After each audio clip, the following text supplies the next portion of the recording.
Assalamualaikum warahmatullahi wabarakatuh. Nama saya Sylvia Widyarahmi. Di sini saya akan menjawab beberapa pertanyaan dari soal final MK Hukum Pidana Lingkungan Hidup yang diampu oleh Pak Jalaluddin SHMH. Yang mana soalnya adalah sebagai berikut. Soal pertama adalah berikan analisis Anda tentang perbedaan tindak pidana di bidang lingkungan hidup dan tindak pidana di bidang kehutanan. Jawaban nomor pertama adalah tindak pidana di bidang lingkungan. Berdasarkan pasal 1 angka 12 UU PLH, maka unsur-unsur dari perbuatan pencemaran lingkungan hidup tersebut adalah sebagai berikut. Yang pertama, adanya tindakan, dan yang kedua, yang menimbulkan perubahan langsung atau tidak yang terhadap sifat fisik atau hayati lingkungan. 3. Yang mengakibatkan lingkungan hidup tidak berfungsi lagi dalam menunjang pembangunan yang berkelanjutan. Ketentuan pidana dan unsur tindak pidana lingkungan hidup. Ketentuan pidana dalam UU PLH yang merupakan lex spesialis terhadap unsur-unsur di bidang lingkungan hidup dan perusakan lingkungan hidup diatur dalam pasal 41 sampai dengan 48, termasuk pasal 47 yang merupakan hukum tambahan dalam bentuk tindak pidana tertib. Dan berikutnya adalah di bidang kehutanan. Secara umum adalah penebangan kayu yang dilakukan yang bertentangan dengan hukum atau tidak sah menurut hukum. Tindak pidana kehutanan adalah meliputi serangkaian pelanggaran aturan yang mengakibatkan serangkaian peraturan yang mengakibatkan eksploitasi sumber daya hutan yang berlebihan. Rangkaian kegiatan dalam bidang kehutanan dalam rangka pemanfaatan dan pengelolaan hasil hutan kayu yang bertentangan dengan aturan hukum yang berlaku yang berpotensi merusak hutan. Tindakan kehutanan adalah suatu rangkaian kegiatan yang saling terkait, mulai dari produsen kayu ilegal yang melakukan penebangan kayu secara ilegal juga, hingga pengguna atau konsumen bahan kayu yang baku kayu tersebut kemudian mulai proses penyaringan dan pengangkutan ilegal dan juga mulai proses penjualan yang ilegal juga. Lanjut kepada soal yang nomor 2. Berikan contoh kasus dari lingkungan sekitar Anda tentang tindak pidana yang masuk dalam kategori bidang lingkungan hidup tersebut dan sebutkan dasar hukumnya. Jawabannya adalah di sini saya akan memberi contoh dari lingkungan sekitar saya, yaitu kasus sampah pantai. Faktor yang pertama adalah kerusakan lingkungan hidup. Yang menyebabkan kerusakan lingkungan hidup itu juga bisa diartikan sebagai proses kategori lingkungan. Kerusakan lingkungan hidup ada berbagai bentuk, antaranya kerusakan ekosistem, pencemaran air, tanah, udara, hutan, dan hutan gundul, hingga tanah tandus juga. Kerusakan lingkungan dapat disebabkan dua faktor. Yang pertama, faktor manusia itu sendiri yang tidak bertanggung jawab, dan yang kedua adalah faktor peristiwa alam. Contoh kasus pencemaran laut akibat sampah plastik. Di sini saya akan memberi satu contoh kasus, yaitu di Gampong Lok Bubon. Kita ketahui dulu bahwa kerusakan lingkungan hidup disematkan kepada Indonesia seperti negara penyumbang pertama emisi gas pemanasan global dari kebakaran hutan, negara kontributor pemasaran nomor 4 di dunia, negara dengan pemakaian merkuri yang terbesar di dunia.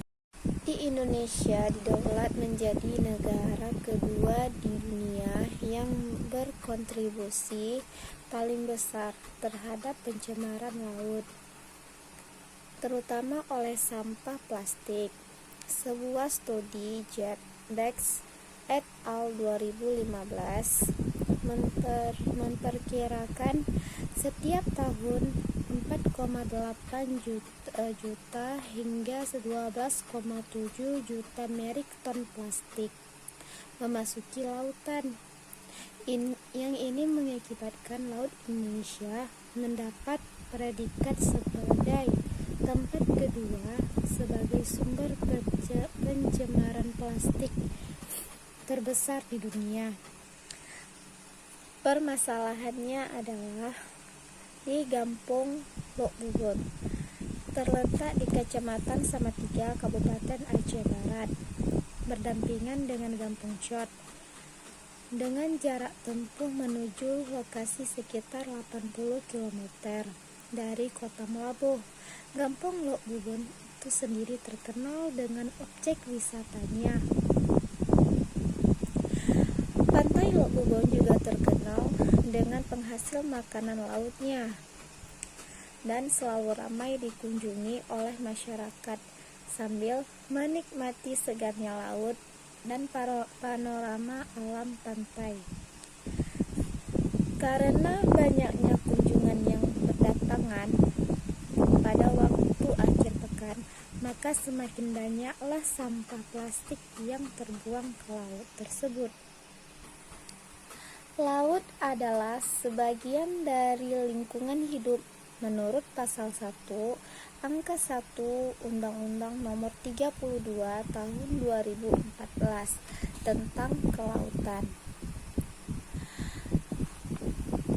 Adalah ruang lingkup di perairan di muka bumi yang menghubungkan daratan dengan daratan dan membentuk suatu alamiahnya yang merupakan kesatuan geografis dan ekologis beserta segenap unsur terkait yang batas sistemnya itu ditentukan oleh peraturan undang-undang menurut penjelasan umum Undang-Undang Nomor 32 Tahun 2009 tentang perlindungan dan pengelolaan lingkungan hidup UU PLH. Pengelolaan lingkungan hidup yang terpadu dan terintegrasi antara lingkungan laut, darat, dan udara dilakukan berdasarkan wawasan Nusantara. Dumping adalah pembuangan atau kegiatan membuang, menempatkan, atau memasuki limbah atau bahan dalam jumlah konsentrasi waktu, lokasi tertentu dengan persyaratan tertentu ke media lingkungan hidup tertentu. Terhadap orang-orang yang melakukan dumping ini tanpa izin dikenakan sanksi sebagaimana diatur dalam pasal 104 Undang-Undang 32 Tahun 2009 yang berbunyi adalah sebagai berikut. Setiap orang yang melakukan dumping limbah dan atau bahan ke media lingkungan hidup tanpa izin sebagaimana dimaksud dalam pasal 60 dipidana dengan pidana penjara paling lama 3 tahun dan denda paling banyak 3 miliar rupiah. Akan lanjut ke soal nomor 3. Jelaskan kasus lingkungan hidup yang dapat diselesaikan secara litigasi dan kasus lingkungan hidup yang dapat diselesaikan secara non-litigasi. Penyelesaian lingkungan hidup dapat ditempuh melalui pengadilan atau di luar pengadilan dalam berbagai kasus yang menyangkut masalah lingkungan. Biasanya korporasi merupakan subjek paling dominan. Sebagai korporasi merupakan sebagai dalang yang menyebabkan terjadinya penurunan mutu lingkungan hidup di suatu wilayah atau lingkungan hidup di suatu wilayah masyarakat. Kegiatan korporasi ini yang mengeksploitasi sumber daya alam dalam jumlah yang sangat besar sebagai salah satu faktor produksi atau penunjang operasional secara langsung dan tidak langsung dapat menimbulkan dampak terhadap masyarakat di sekitar. Tentu saja bisa menjadi pemicu timbulnya sengketa antara korporasi masyarakat. Apabila terjadi sengketa di bidang lingkungan hidup, proses penyelesaiannya adalah diatur dalam Undang-Undang Nomor 32 Tahun 2009 tentang perlindungan dan pengelolaan lingkungan hidup (UU PLH). Dalam pasal 1 butir 25 UU PLH mengatur bahwa sengketa lingkungan hidup adalah perselisihan antara dua belah pihak atau lebih yang timbul dari kegiatan yang berpotensi atau telah berdampak pada lingkungan hidup. Dalam pasal 84 UU PLH mengatur 1. Penyelesaian sengketa lingkungan hidup dapat ditempuh melalui pengadilan atau di luar pengadilan. Dan yang kedua, pilihan penyelesaian sengketa lingkungan hidup dilakukan secara sukarela oleh para pihak yang bersengketa. Yang ketiga, gugat melalui pengadilan hanya dapat ditempuh apabila upaya penyelesaian sengketa di luar pengadilan yang dipilih dinyatakan tidak berhasil oleh salah satu atau para pihak yang bersengketa. Dari ketentuan tersebut dapat disimpulkan bahwa penyelesaian lingkungan hidup bersifat sukarela dan lebih menentukan penyelesaian di luar pengadilan. Artinya, para pihak yang bersengketa dapat memilih forum penyelesaian sengketa lingkungan hidup atau sengketa lingkungan hidup apakah melalui pengadilan atau di luar pengadilan. Melalui pengadilan hanya dapat dilakukan jika proses penyelesaian sengketa di luar pengadilan mediasi Penyelesaian sengketa lingkungan melalui sarana hukum pengadilan dilakukan dengan mengajukan gugatan lingkungan berdasarkan pasal 34 Undang-Undang Pengelolaan Lingkungan Hidup Junto pasal 1365 BW tentang ganti kerugian akibat perbuatan melanggar hukum. Masih sulit bagi korban untuk berhasil dalam gugatan lingkungan sehingga kalah perkara besar. Kesulitan utama yang dihadapi korban pencemaran sebagai penggugat adalah antara lain yang pertama, pembuktian. Unsur-unsur yang utama, unsur kesalahan dan hubungan kausal. Pembuktian hubungan kausal antara perbuatan pencemaran dengan kerugian penderita tidak mudah.